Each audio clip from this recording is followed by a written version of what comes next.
Selamat datang di Dikasih Podcast bersama saya Frida Erli sebagai host di sini.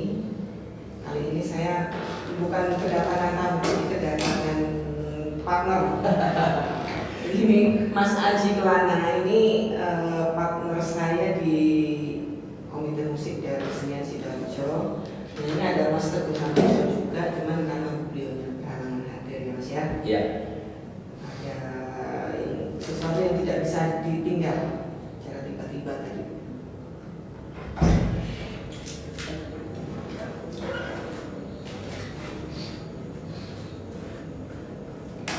Kali ini kita akan membahas mengenai Hari Musik Nasional. Karena kebetulan hari ini adalah Hari Musik Nasional tanggal 9 Maret yang sebagaimana kita ketahui, tanggal 9 Maret itu ditetapkan sebagai Hari Musik Nasional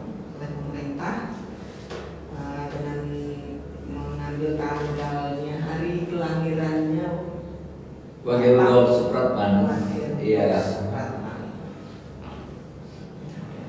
Pak Wage Rudolf ini kita ketahui sebagai pencipta dari lagu Indonesia Raya. Nah, sekarang saya lebih suka kalau Mas Aji yang banyak bicara. Tapi saya orangnya nggak banyak bicara, Mbak. Nggak banyak bicara. Tidak berhenti. Oke. Apa menurut Mas Aji? Hari musik nasional ya. Hari musik. Kita harus gimana? Apa dan harus gimana? Mbak Frida ini to the point banget. Kita harus gimana?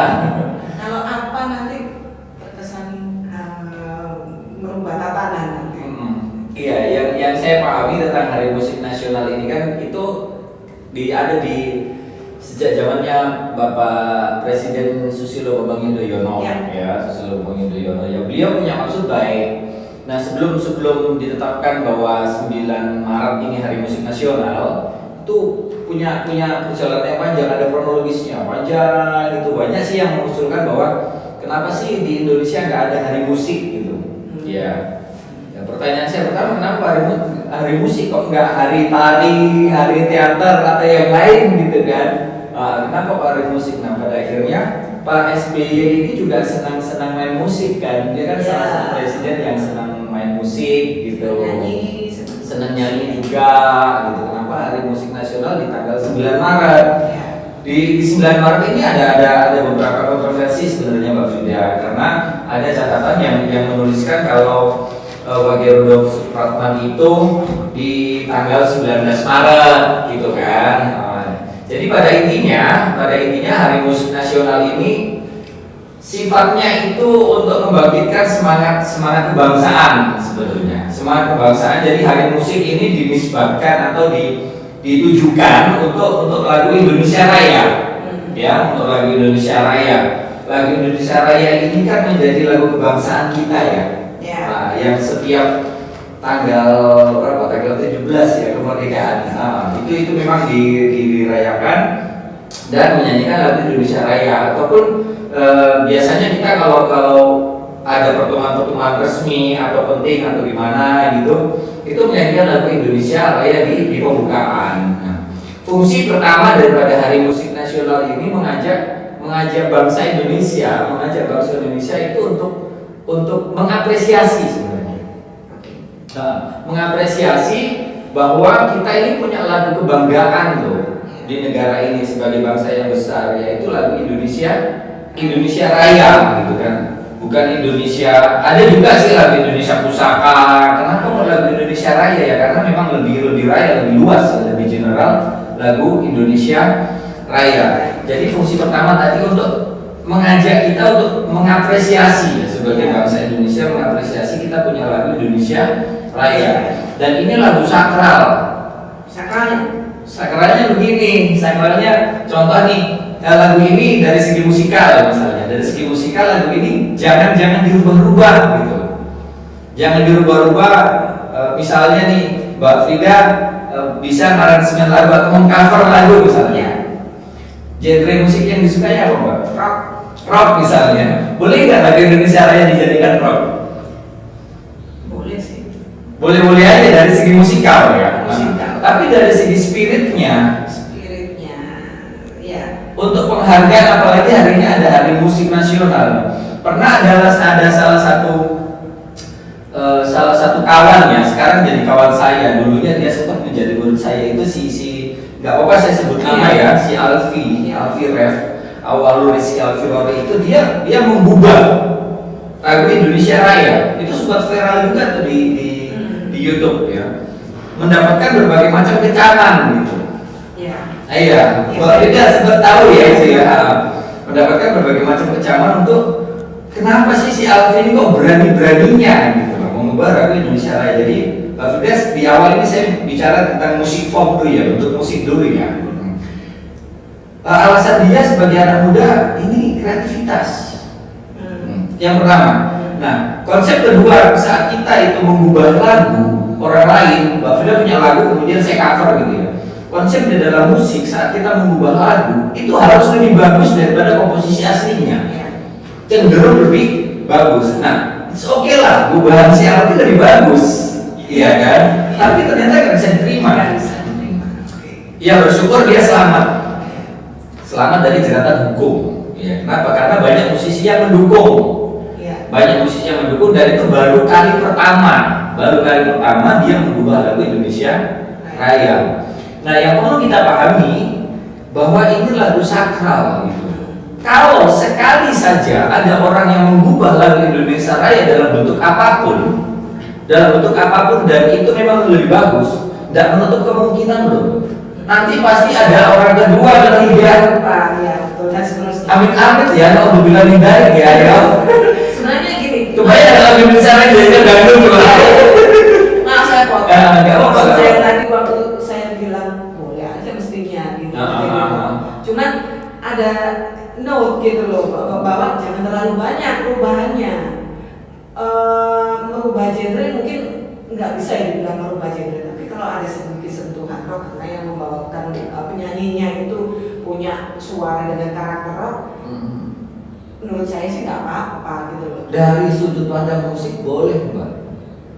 Dari sudut pandang musik. Nah, tapi dari lagu Indonesia Raya ini tidak hanya sekedar kita lihat sebagai lagu loh.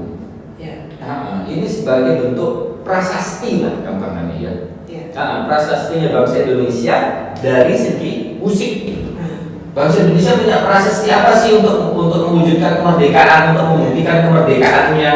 Ada salah satu prasasti, istilahnya prasasti itu bentuknya musik, yaitu ya ini tadi lagu Indonesia Raya. Nggak bisa gitu. Dari segi musikal, siapa saja berhak untuk mengubah lagu Indonesia Raya. Nah, tetapi spiritnya lagu Indonesia Raya ini kita lihat, karena ini sebuah prasasti. Harus ada. Bisa aja Mbak, aku ngaransemen lagu Indonesia Raya saya buat bentuk klasikal atau apa. Itu tidak sepatutnya gitu. Jadi ada pengecualian lagu Indonesia Raya, lagu kebangsaan. Kalau misalnya ada lagu-lagu lain, misalnya lagu Mars misalnya ya, Halo Bandung atau Rayuan Pulau Kelapa atau apa, itu masih boleh. Masih boleh. Kalau sakralnya saya paham. Cuma gini, kalau misalnya saya ditunjuk ya, misalnya si A punya karakter kayak James Hetfield misalnya ya, karakter suara, dia harus menyanyikan lagu Indonesia Raya dengan suara berat dan seraknya, terus gimana? Nah, beda halnya itu Mbak. Jadi prasasti lagu itu adalah teks. Iya. Jadi misalnya si Wage Rudolf Supratman menciptakan lagu Indonesia Raya. Dia menulis notasinya. Notasi ini prasasti. Notasi ini sama dengan musik form atau bentuk musiknya. Oke. Bentuk musik kan berarti instrumentalnya. Iya. Kemudian ada yang menyanyikannya. Ini perbedaan. Siapapun yang menyanyikannya boleh dengan karakternya. Mbak Frida nih, karakter vokalnya misalnya nge-rock nih. Karakter vokal saya anggap saja nge-blues misalnya ya. Nggak apa-apa. Yang penting adalah jangan merubah formnya, bentuknya. Oke, itu kita bisa sedikit paham walaupun orang nggak ngerti musiknya. Tapi kalau misalnya kita main mentah-mentahan aja. Mm-mm. Terus barrier-nya di mana? Markanya itu di mana? Makanya, Ya. makanya hanya ada di musik formnya. Karena Notasi, nada. iya, jadi di dalam musik form itu ada tema. Iya kan? Saat orang mengaransemen sebuah lagu, itu temanya itu tidak boleh dirubah. Tantaram pam param param pam, kalimat tanya. Tantararararara, kalimat jawab. Ya, ini satu tema. Satu tema berupa satu periode lagu yang ada kalimat tanya, kemudian ada kalimat jawabnya, ada dan konsekuennya dalam istilah musik. Ini tidak boleh dirubah dan begitu seterusnya. Perkara nanti saya menyanyikannya dengan suara yang serak, Indonesia tanah airku, Indonesia tanah airku, itu tidak ada masalah. Ada masalah. Jadi rulesnya hanya ada di situ. Musik formnya jangan dirubah. Sama halnya seperti lagu-lagu klasikal ya. Lagu-lagu klasikal, contoh karyanya karya-karya itu ada posternya itu Ludwig van Beethoven. Beethoven misalnya. Iya, dia salah satu idola saya di musik klasik. Jadi kita boleh memainkannya dengan pemainnya siapa aja. Ya, pemainnya siapa aja, kondaternya siapa aja.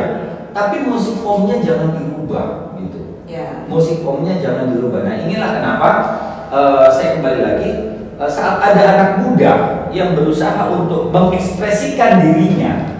Sebenarnya dia mengubah lagu ini, si Alvin mengubah lagu ini atas dasar kebanggaannya, gitu kan. Tetapi mungkin dia masih kurang input mungkin ya. Saya sampai sempat pesan itu ke teman-teman yang lain, bilang sama si Alfi kalau dia masih tetap kesulitan untuk terpelik dalam permasalahan ini, saya akan bicara sebagai seorang psikolog, gitu. Tetapi alhamdulillah dia selamat lah. Bagi saya dia selamat, gitu kan. Nah itu Mbak Frida. Jadi lagu Indonesia Raya ini adalah pengecualian. Jangan sampai kita gubah dalam bentuk-bentuk apapun. Saya setuju kalau ada orang yang mengubah lagu itu. Tetapi saya juga tidak setuju kalau ada yang orang mengubah lagu itu. Kenapa saya setuju saat ada orang mengubah lagu itu? Karena dia berani menunjukkan kreativitas. Saya tidak setuju saat ada orang mengubah lagu. Kenapa? Karena ini adalah prasasti kita sebagai bangsa Indonesia. Iya, seperti itu sih. Saya ingat dulu waktu SMP juga. Oh, pernah SMP juga ya? Gak ujung-ujung gede. Langsung. Dulu ditegur sama guru waktu istirahat nyanyi lagu Indonesia Raya, main pianika. Terus ada guru yang marah. Itu lagu nggak boleh dibawakan sembarangan. Nggak nyanyi, hanya pakai pianika. Kaget banget. Oke, dari situ kita paham bahwa lagu itu sakral. Jadi tetap ya kita sebagai musisi atau penyanyi itu harus tahu barriernya di mana, markanya di mana. Iya. Apa itu di nada dasar misalnya. Suara vokal kan beda-beda kan nada dasar orang. Itu bisa dirubah ya? Bisa. Ya? Sekalipun di dalam notasinya memang sudah ditentukan ya nada dasarnya apa. Nah, itu masih boleh lah. Karena hanya merubah tonikanya nada dasarnya aja. Alat musik, misal saya mau pakai distorsi gitar gimana? Nah itu dia, iya kan? Nah, misalnya Mbak Putri merubah, ini pertanyaannya keren nih. Jadi misalnya mau merubah dengan menggunakan distorsi gitar, gitu kan? Kalau kita lihat lagu Indonesia Raya, itu kan memang dia diciptakan untuk bentuknya ada harmoninya ya, ada suaranya, ada suara 1, 2 dan seterusnya. Kalau misalnya kita merubah dengan distorsi gitar, itu sifatnya adisional, Mbak. Maksudnya dia dalam bentuk asli. Misalnya orkestra kan sering kali juga nih lagu Indonesia Raya dibawakan dengan bentuk orkestra. Nah, bentuk aslinya lagu Indonesia Raya itu seperti apa sih? Nah ini yang menjadi dasarnya musisi dengan alasan loh itu loh dibawakan orkestra kok boleh, iya kan? Dibawakan dengan setiap 17 Agustus misalnya di kantor gubernur atau di mana gitu kan dengan muatan orkestra kok boleh. Sementara saya merubahnya dengan ada DJ-nya ada apa kok nggak boleh gitu kan. Nah, begini, kita lihat ini ada pengaruh dengan sejarah musik, Pak. Oke. Iya. Kenapa orkestra itu diperbolehkan? Kenapa orkestra diperbolehkan? Karena orkestra itu adalah bentuk instrumentalia yang dia sudah mencapai titik puncak dalam masa musik di era klasik di tahun 1000. Era klasik itu tahun 1700-an. Iya, di tahun 1700-an. Nah, ini sudah disahkan dunia. Orkestra ini bentuk musik yang bernilai seni tinggi. Klasik itu ada dua pengertian, istilah klasik, istilah lawas lagu klasik, lawas mobil klasik apa ya. Tetapi secara era zaman ini adalah bentuk sebuah zaman yang dia di situ menemukan bahwa musik ini mencapai pada puncaknya. Jadi istilah klasik di dalam seni musik barat itu adalah seni yang bernilai tinggi dan tidak hanya musik kan di era itu. Ada lukisan, ada karya sastra, ya, dan lain-lain. Fashion juga. Iya, di era itu. Nah, makanya kenapa kok ada ini suatu hal yang nggak tertulis. Kenapa kok boleh dalam bentuk orkestra? Karena itu masih layak, dia masih punya keagungan tersendiri. Sama halnya dengan begini, Mbak. Tadi ceritanya waktu masih SMP ya. Iya, SMP. Mbak Frida pernah nonton musik klasik live nggak? Kayaknya nggak pernah deh. Di TV. Ya, di TV ya. Iya. Saya pernah nonton musik klasik paling murah itu 100.000 itu di kelas apa? Yang paling belakang itu apa ya? Pokoknya yang paling belakang lah. Itu waktu itu si ADMS, dia di Hotel Shangri-La. 100.000 itu paling murah. Itu zaman 2006. Nah, kita kalau nonton musik pagelaran musik klasik, konser musik klasik, pertunjukan musik klasik, beda loh Mbak dengan kita berangkat nonton konser musik rock di alun-alun kota. Ya beda. Ya, kita duduk, ya kan, nonton konser. Oh, pokoknya serba elegan. Iya, serba elegan.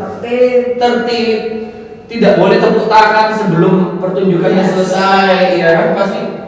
Jangankan tepuk tangan. Mbak Frida di sebelah saya bawa kamera misalnya. Kamera, ada bunyi cekrik kamera itu orang sudah gini. Ya kayak di perpustakaan gitu ya. Iya. Nah ini adalah bawaan dari sejarah gitu. Keabsahan bahwa musik klasik ini punya norma yang tinggi. Kenapa kok boleh? Pertanyaan tadi, kalau misalnya saya pakai gitar distorsi misalnya, itu adisional aja. Jadi kita tidak berubah bentuk yang norma-norma yang sudah ada. Kan ini masalah adat. Jadi musik itu juga masalah adat ya. Tidak berubah norma-norma yang sudah ada, hanya ditambahkan distorsi gitar. Gitu. Nah, Pak SBY waktu itu ingin sekali, saya nggak ketemu beliau sih, saya cuma saya cuma menganalisa aja ya. Ingin sekali bahwa lagu Indonesia ini disadarkan sebagai lagu kebangsaan. Disadarkan, kalau disahkan kan sudah ya, tetapi disadarkan ulang sebagai bentuk sebagai lagu kebangsaan bahwa kita punya prasasti dalam bentuk musik. Dan ini untuk juga mengenang bagi Rudolf Supratman yang telah menciptakan lagu Indonesia Raya. Nah, dari rujukan itulah kemudian beliau membuat mengesahkan ya setelah perjalanan panjang bertahun-tahun, mengesahkan yang namanya Hari Musik Nasional. Hari Musik Nasional. Nah, pertanyaan itu poinnya lagi tadi yang di awal tadi apa Pak? Kenapa kok hari musik apa sih sebenarnya yang harus kita lakukan? Iya. Kenapa kok bukan hari nasional? Ya itu sebenarnya terkait dengan sosialisasi tadi. Jadi di apa kan ditertibkan, disahkan sudah. Mbak boleh rokok ya? Boleh. Disahkan sudah. Tapi mungkin disosialisasikan atau dijadikan adab, dijadikan norma tata krama untuk menghargai lagu tersebut gitu. Berangkatnya dari lagu. Hari ini sebenarnya di Surabaya ada kan ya acara menyanyikan lagu Indonesia Raya bersama ya. Bersama. Masalah di Sidoarjo belum. Nanti ini mungkin Bapak Bupati bisa yang kebetulan dengar mungkin bisa Harusnya di setiap daerah, di seluruh pelosok negeri, harusnya di tanggal itu mungkin yang bisa jadi ya, tidak tahu ada aturannya apa enggak, bendera itu dinaikkan, atau setiap sekolahan di pagi harinya misalnya secara teknis menyanyikan lagu Indonesia Raya. Jadi dia memperluas ini sih sebenarnya, memperluas spirit kita, tidak hanya di 17 Agustus, iya. karena 17 Agustus secara spesifik kan memperingati hari kemerdekaan gitu. Kalau di 17 Agustus itu kan berupa mengheningkan cipta atau penghormatan yang di jam 10 itu. Kalau 17 Agustus itu hari kemerdekaan. Hari kemerdekaan. Tapi tidak ada apa ya khusus untuk menghormati lagu Indonesia Raya. Bukan. Ya. Hanya saja iringannya menggunakan otomatis menggunakan lagu Indonesia. Ya. Jadi kenapa kok musik, Mbak? Ya kenapa musik? Siapa yang nanya? Kamu nanya. Iya. Kenapa kok bukan tari? Kenapa kok bukan sastra? Bukan mendiskreditkan seni yang lain, bukan? Kan ada lagu kebangsaan. Ada nggak ya? Ada. Puisi kebangsaan ada nggak? Nggak ada. Tari kebangsaan? Ya maksudnya bukan secara spesifik. Kayak lagu Padamu Negeri Bagimu Negeri itu juga lagu itu lagu kebangsaan. Nasionalisme. Jadi bukan sesuatu yang sakral banget gitu loh, nggak kayak Indonesia Raya atau lagu-lagu kebangsaan lain ya di negara-negara lain gitu. Ya itu apa karena musik itu merupakan basic dari semua Oke. Enggak Kita bicara musik nih sekarang. Disadari atau tidak, waktu itu Pak SBY mungkin beliau sudah pasti tidak akan mendapat masukan. Pastilah, saya yakin persis itu. Kenapa kok musik yang dijadikan hari nasional? Gitu ya. Musik itu ilmu pengetahuan. Bisa nggak kita sehari aja tidak mendengarkan musik? Kayaknya zaman sekarang nggak ada ya kayak gitu. Nanti kalau tidak sengaja memutar musik paling mesti pas lewat mana mesti ada aja gitu. Musik berangkatnya dari mana? Dari suara. Ya. Dari suara. Jangan dibayangkan bahwa musik itu adalah sebuah komposisi yang harmonis, ada instrumennya, enggak. Setiap bunyi itu juga bisa menjadi musik. Iya. Ya.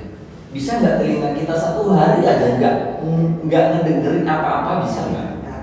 Nggak bisa.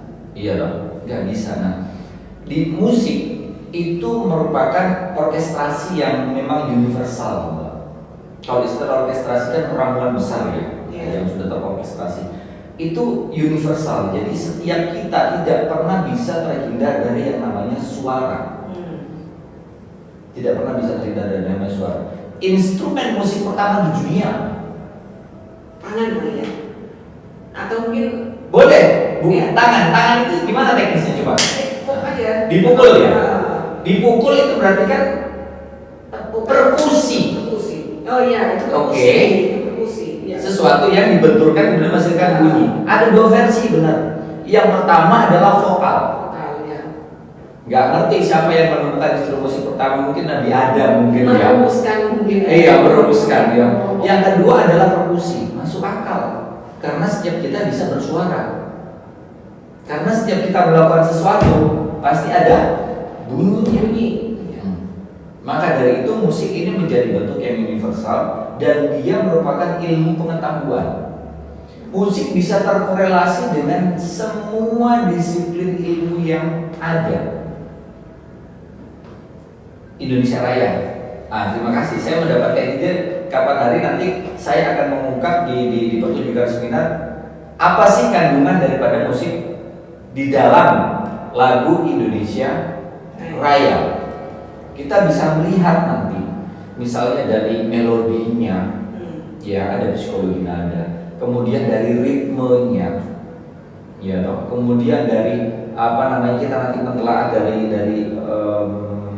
partiturnya, yang menjadi dasar adalah saya ternyata belum dapat juga ya, belum kepikiran ya, ada nggak sih partitur asli tulisannya W.R. Supratman, Nah, ya, untuk lagu Indonesia Raya. emang belum ada ya? Apa belum ketemu? Nah, itu saya lupa ingatan. Artinya, saya juga baru ingat, iya ya, kenapa kok kita nggak nyari gitu. Siapa tahu mungkin ada yang sudah tahu ya partitur aslinya. Nanti kan dari partitur asli itu kita bisa lihat. Gitu, kita bisa lihat. Musik merupakan suatu hal yang tidak bisa lepas dari kehidupan kita. Dan dia mampu untuk mempengaruhi diri kita. Itu adalah psikologi musik. Kenapa lagu Indonesia Raya ini dijadikan musik nasional? Apalagi dari unsur seni ya, dari cabang-cabang seni ya, musik, tari, teater dan lain-lain, yang mampu yang lebih kuat untuk membangkitkan spirit kita selain musik. Mungkin ada, tapi dasarnya tetap ada musiknya gitu loh. Nah, nonton film nggak ada suaranya gimana? Iya nggak bisa.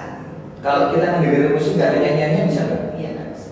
Eh, Maksudnya nyanyian tuh gimana?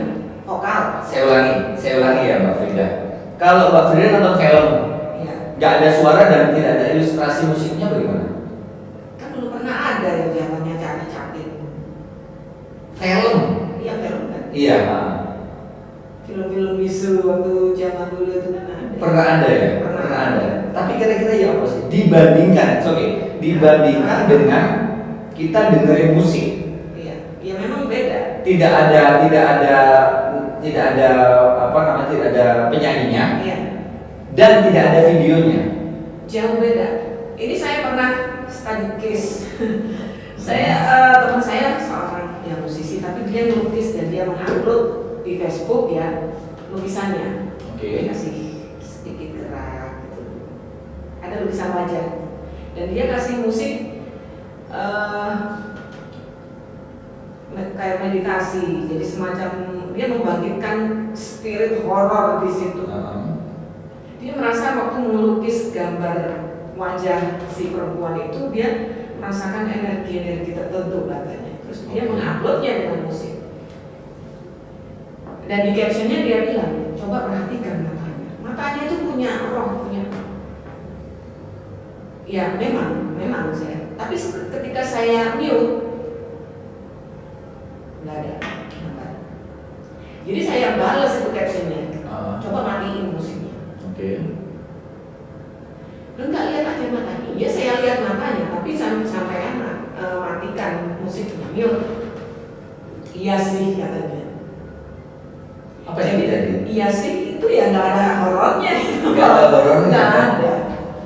Berarti musik kan sangat penting. Iya, bisa dibilang itu dia membagikan horornya itu 99,9%. Padahal yang horor sebenarnya bukan musiknya kan, gambarnya itu kan. Yang horor itu filmnya, cara ngono ya.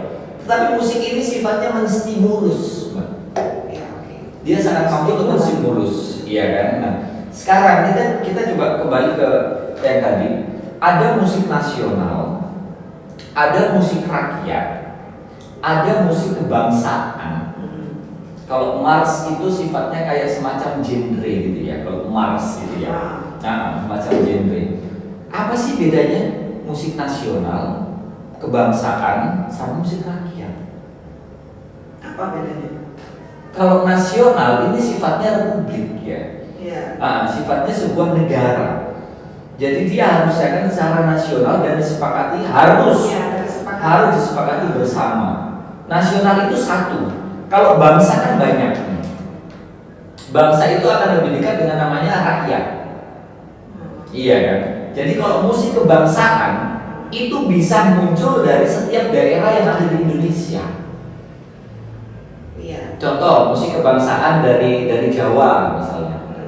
Terus musik kebangsaan yang dari daerah Ambon misalnya.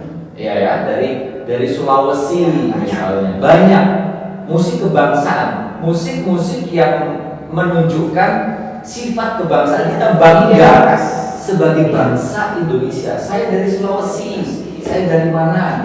Nah, kalau musik rakyat Musik rakyat itu kalau kita melihat musik klasik itu sebenarnya musik rakyat dulunya. Jadi dia banyak sih komposer besar dunia ya, komposer besar dunia itu kan tadinya dia berasal dari rakyat ya. Kemudian menciptakan karya musik, lalu ternyata karya musik ini banyak dimainkan di dalam kerajaan, di dalam istana. Oke, di dalam istana. Di dalam istana itu yang boleh mengkonsumsi itu kan hanya raja dan keluarganya. Iya, di dalam tembok istana. Sehingga si komposer ini dirambutlah di dalam istana untuk menciptakan banyak karya musik. Iya. Dan itu tidak bisa dinikmati oleh rakyat. Tidak bisa dinikmati oleh rakyat. Contoh gamelan aja deh, kita kembali ke Nusantara aja deh. Dulunya yang namanya gamelan itu hanya ada di dalam keraton. Rakyat bisa nggak nonton? Nah, sesuai dengan perkembangan era, perkembangan zaman, itu maka ada pemberontakan sedikit bahwa lagu-lagu ini bisa dinikmati oleh rakyat.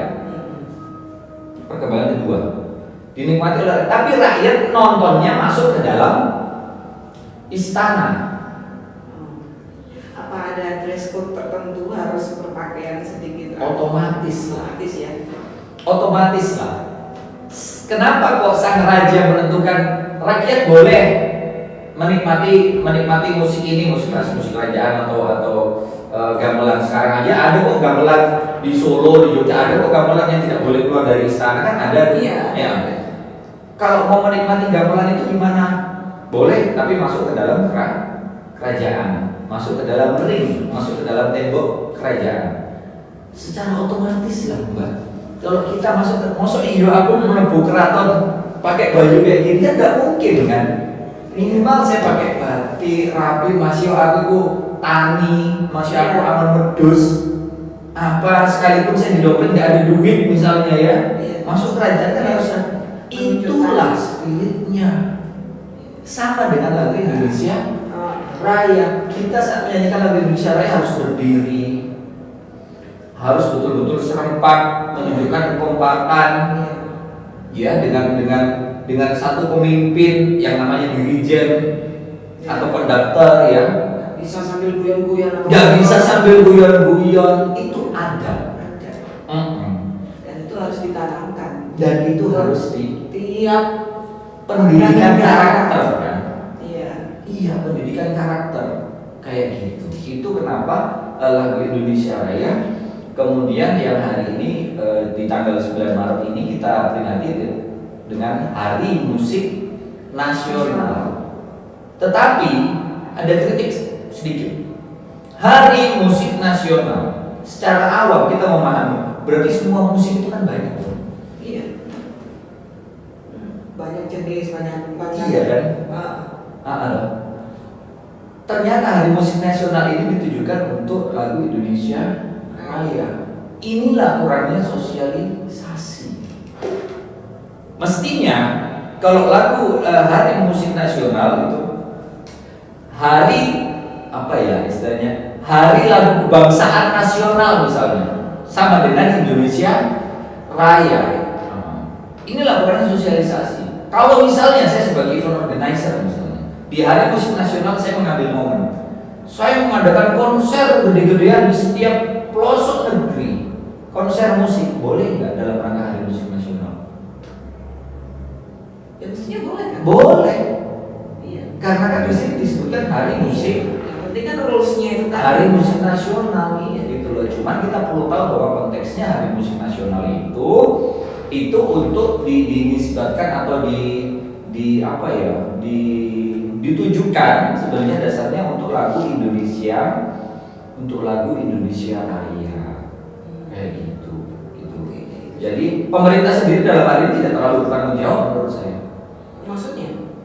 Setelah ada keputusan presiden bahwa 9 Maret lagu Indonesia Raya, Hari Musik Nasional, nggak disosialisasikan setiap tahunnya, nggak terlalu bertanggung jawab. Nggak salah kalau misalnya. Oh, jadi ini berupa kritik ya? Iya, ini berupa kritik. Misalnya ada generasi muda, Hari Musik Nasional, dia mengadakan konser musik reggae misalnya. Dalam rangka apa? Hari Musik Nasional.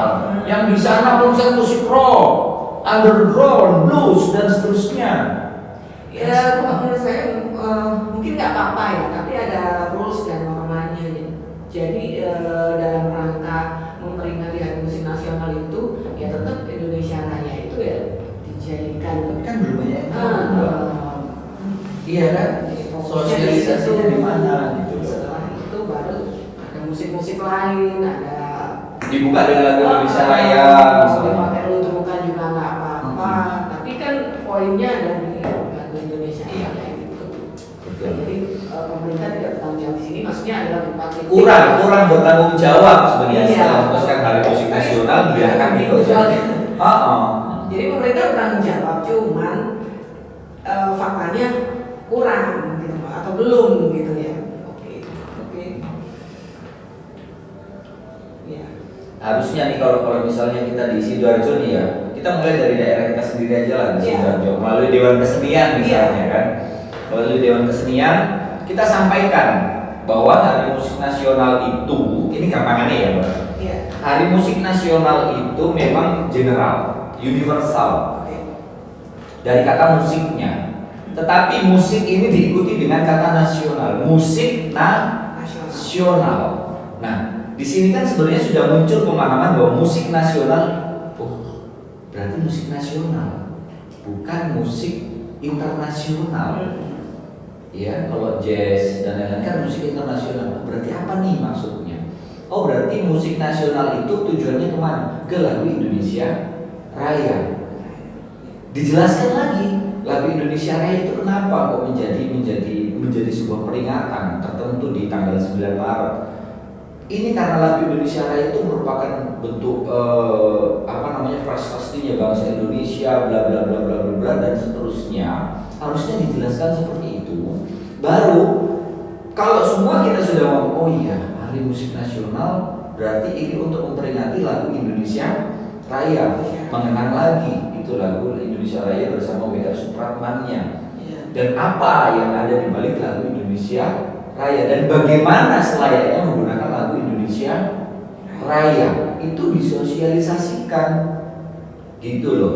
Nah, baru nanti kalau sudah mencapai pemahaman di situ baru bolehlah nanti misalnya mengadakan konser apa.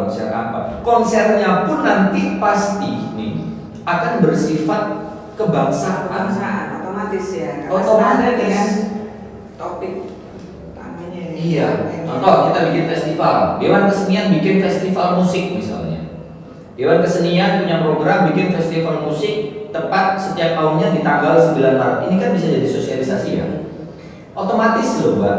Nanti lagu-lagu yang dipilih misalnya lagu wajibnya sebelum mulai festival semua disetelkan dengan audio menyanyikan lagu Indonesia Raya karena sudah paham tujuannya Hari Musik Nasional itu begitu. Nanti kan ada lagu wajib, ada lagu pilihan biasanya kan. Lagu wajibnya pasti nggak jauh-jauh dari lagu kebangsaan. Lagu pilihannya juga pasti akan nggak jauh-jauh dari lagu kebangsaan. Misalnya lagu-lagunya band-band yang terkenal, misalnya kan ada tuh lagu-lagu yang sifatnya kebangsaan. Nggak jauh-jauh dari situ. Artinya adalah Hari Musik Nasional itu membangkitkan spirit kita sebagai bangsa Indonesia bahwa kita punya karya besar yang namanya musik tadi, yang ini bisa mengagumkan atau mengharumkan nama negeri dimanapun kita berada. Setiap atlet, kalau misalnya dia pertandingan di seluruh penjuru dunia, saat dia menang pasti stylenya apa? Iya, lagu kebangsaan. Lagu kebangsaan Indonesia. Dan itu sangat jadi momen yang sangat mengharukan. Dan bahkan tidak perlu nyanyi kan? Nggak perlu. Tidak perlu nyanyi. Iya, di situ banyak air mata bercucuran. Iya, dan otomatis kan minimal itu. Nah, cobalah nanti ini juga masukan buat institusi kita di Dewan Kesenian ya. Bagaimana bisa Hari Musik Nasional itu dijadikan tolak ukur selain ada nanti Hari Sumpah Pemuda dan lain-lain, dijadikan tolak ukur bahwa kita ini punya prestasi besar dalam hal musik dan ini harus dipahamkan. Parameter gitu ya. Iya. Bolehlah mengadakan festival tapi sifatnya kebangsaan gitu. Keren, pasti keren itu nanti. Satu tadi ada pakemnya, ada rules, ada marka bahwa lagu ini lagu sakral.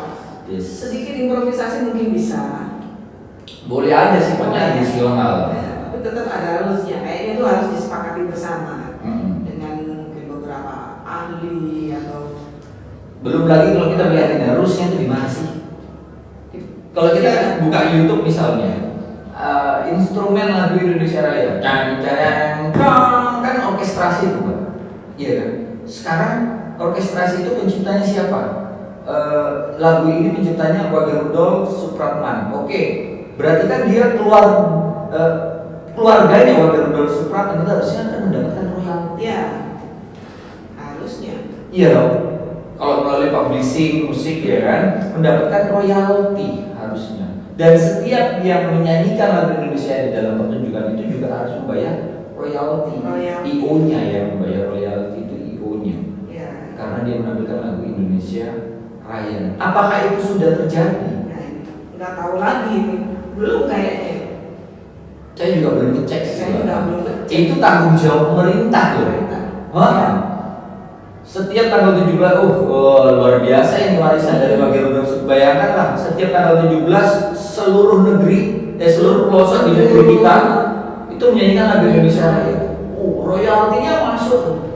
Cap royalti. Yang nerima siapa? Yang nerima ya ahli warisnya Wage Rudolf Supratman. Sudah terjadi kan seperti itu? Di catatan buat pemerintah ya. Iya. Jadi kalau hemat saya sih kita hari ini di periode ini ada di Dewan Kesenian ya, di Dewan Kesenian di Komite Musik, sangat layak bagi saya Dewan Kesenian ini menyampaikan bahwa Hari Musik Nasional itu bukan perkara yang sepele. Iya, betul. Bukan perkara yang sepele. Terus maksudnya apa? Bukan ya seperti tadi kita jelaskan ke pemerintah daerah, bahwa Hari Musik Nasional itu sebenarnya seperti ini. Dan ada satu program khusus dari Pemda di saat tanggal 9, sederhana aja lah, di pagi, saya nggak tahu sudah terjadi atau belum. Di pagi hari di tanggal 9 bukan upacara ya, tapi berkumpul bersama untuk menyanyikan lagu Indonesia Raya. Dan di situ pastilah nanti akan muncul ide-ide bikin acara apa, bikin pasti ada itu nanti ya. Itu menarik banget. Iya, itu menarik banget. Jadi kita nggak usah terlalu, tadi sih memang kritikan saya untuk pemerintah pusat ya, tapi minimal di daerah kita kan bisa mencanangkan itu sih sebenarnya. Dewan Kesenian itu punya tanggung jawab, apalagi punya komite musik. Sampai ada siapa yang bertanggung jawab? Oh ada ketumnya. Pak Ketum, Dewan Kesenian bertanggung jawab Pak Ketum. Tiap Hari Musik Nasional. Mungkin ya. Tahun ini sudah hari ini ya. Nggak bisa dibilang terlambat sih. Mungkin tahun depan nanti mungkin Bapak Bupati, Pak Kepala Dinas mungkin bisa sedikit perhatikan. Bukan sepele loh. Kita sudah berapa kali Mbak mengadakan kegiatan dari kayaknya belum pernah juga sama di kampung seni ya. Kampung seni apa di museum ya? Di kampung seni. Kampung seni ya.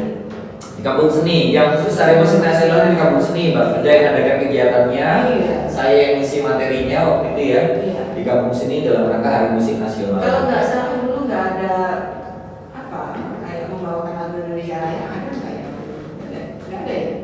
Itu salah. Saya yang bertanggung jawab. Saya yang bertanggung jawab. Saya waktu itu juga belum terlalu memahami. Belum terlalu memahami. Sama belajar. Ternyata tidak sesimpel itu. Tidak sesimpel itu. Yes.